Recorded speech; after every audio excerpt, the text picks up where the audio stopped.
बिस्मिल्लाहिर्रहमानिर्रहीम। अस्सलाम वालेकुम जी नाज़रीन और सामीन। मां आहियां सफ़िया बलोच ऐं मां सां मुख़ातिब आहियां पंहिंजे यूट्यूब चैनल सिंध वे तां।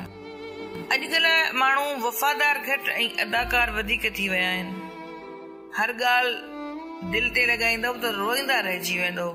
जेको जहिड़ो आहे उन सां अहिड़ो थियणु सिखो। बेवकूफ़ सां बहस करणु असल में इहो ज़ाहिर कंदो आहे त बेवकूफ़ हिकु न पर ॿ आहिनि। जंहिं लहजे में ॻाल्हायो था उन ई लहजे में ॿुधण बि सिखो।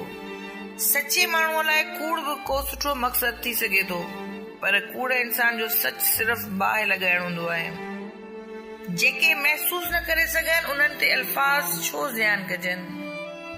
क़दुर ऐं क़बर कॾहिं जीअरे नथी मिली सघे। मूसा अलैहिस्सलाम जंहिं रस्ते तां दरिया पार कयो हो, फिरौन उन ई रस्ते ते ग़र्क़ थियो हो। रस्तो न रहबर बचाईंदो आहे। नसीहत कयो, शर्मिंदा न कयो। मक़सद दर खड़काइण हूंदो आहे, दर भञण न। जॾहिं को दोस्त तव्हांखे पंहिंजो राज़ ॿुधाए त इहो समझिजो त उन पंहिंजी इज़त तव्हांखे अमानत में ॾिनी आहे ऐं कॾहिं बि उन में ख़यानत न कजो। असां नेक थियण न पर सिर्फ़ नेक ॾेखारण ऐं चवराइण चाहींदा आहियूं ऐं इहो मुनाफ़क़त जो आला तरीन दर्जो आहे। वफ़ा कयो त दरिया किनारे उन पुटंदड़ गाह वांगुर कयो। जॾहिं ॿुॾंदड़ उनखे पकड़ंदो आहे या त उनखे बचाए वठंदी आहे या वरी उन सां गॾु पाण बि ॿुॾी वेंदी आहे। उन शख़्स खे केरु नथो बदिले सघे जंहिंखे पंहिंजे अंदर का ग़लती ॾिसण न ईंदी आहे। सच चवण जो अगरि शौक़ु कजे त अकेले हलण जो बि हौसलो रखिजे।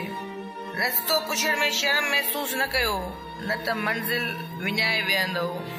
लातालुकी नफ़रत खां वधीक बदतरीन सज़ा आहे। मोहबत खे निकाह जी पोशाक सां मोतबर कयो। दोस्ती जे नाले ते बेलिबास न कयो। डिघो धागो ऐं डिघी ज़बान हमेशा विचड़जंदी आहे। इन लाइ धागे खे वेड़े ऐं ज़बान खे संभाले रखो।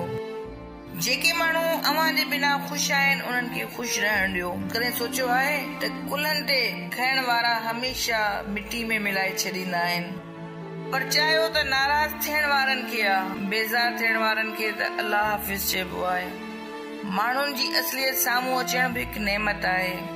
मुश्किल वक़्तु अहिड़ो जादू आहे जेको हिकु पल में अव्हां जे चाहत जे दावेदारनि खे बेनकाब करे छॾींदो आहे।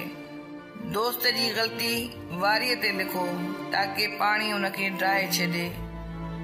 दोस्त जा एहसान पत्थर ते लिखो ताकि उनखे केरु ड्राए न सघे। अव्हां जेतिरा मुख़लिस हूंदव ओतिरो ई घटिया माण्हुनि सां अव्हां जो वास्तो पवंदो।